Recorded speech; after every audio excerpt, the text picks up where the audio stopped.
নমস্কার সবাইকে। আজকে হচ্ছে কালী পুজো আর আপাতত আমি এবং দিয়ে আসবো তার আগে তো এবার আমি এখানে প্রদীপগুলো জ্বালাচ্ছি। প্রদীপগুলো মাই তৈরি করে রেখেছিল, মানে পোলতে পাকিয়ে তেল দিয়ে সবগুলো মা রেখেছিল, কারণ আমার এতটা সময় হয়ে ওঠেনি। সকালে আমি আজকে 10টা প্রদীপ এনেছিলাম এবং উনি এনেছিল আরও 10টা প্রদীপ, তো সব জায়গায় দেওয়ার জন্য। তো চলো জ্বালিয়ে নিই। এবং আমাদের সামনে যে একটা মন্দির আছে, আমাদের ওইখানে গৌরাঙ্গ মন্দির বলে, ওইখানে আমাদের বছরে কীর্তনও হয়। তো সেইখানে দেবো একটা শীতলা থান আছে, তো শীতলা মন্দিরেও দেবো। চলো দেখাই তোমাদের। এই যে আমাদের গোপলু এখানে বসে আছে। তো চলো এবার সবগুলো জ্বালানোর পর এরকম লাগছিল। থালিটা আমার খুব ভালো লেগেছে। এই যে আলপনাটা, এটা ফেব্রিক দিয়ে করা, তো এটা ওঠে না, আস্তে আস্তে ঠিক চলে যাবে, কিন্তু যাতে না ওঠে সেই জন্য এটা করেছি। তো এখানে মাঝখানে একটা দিয়ে দিলাম। এই যে বুনি আমার, চলো এবার ও ভিডিওটা আমার করে দেবে।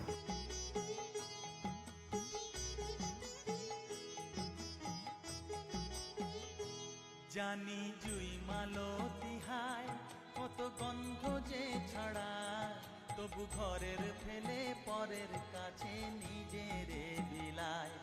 জানি জুই মালতি হায় কত গন্ধ যে ছড়ায়, তবু ঘরের ফেলে পরের কাছে নিজেরে বিলায়। ওরে তোর মতো যে নেই। এই যে আমাদের গৌরাঙ্গ মন্দির।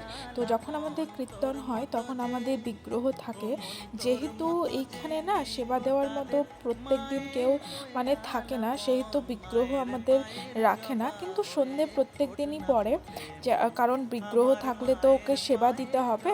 তো আমাদের বৈশাখ মাসটা পুরোটাই বিগ্রহ থাকে, তারপরে ওটা মানে ভাসাতে তো নেই, এমনি রেখে দেয়, ঠিক আছে।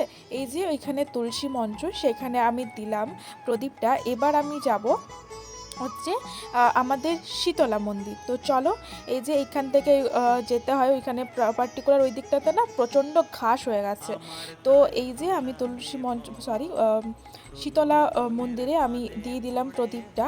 এবার প্রণাম করলাম, ঠিক আছে। এবার আমি বাড়ি যাব এবং আমাদের ওপরে যেটা আছে, মানে আমার রুমে বাড়িতে, ওটাতে যাব। এই যে আমার বুনি একটা মুখটা ঢুকিয়ে দিল। এবার আমি আমার ওপরে বারান্দাতে দিলাম একটা প্রদীপ, এবং তারপরে আমি কালীমাকে দেবো। আমার মানে রুমে আর কি কালীমা আছে, তো কালীমাকে দিলাম একটা প্রদীপ।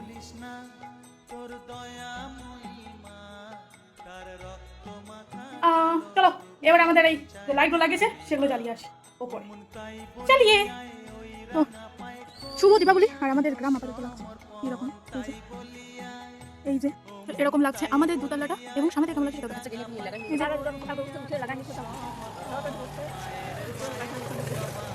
এটা হলো দাদার বাড়ি। দিয়েছি। চলো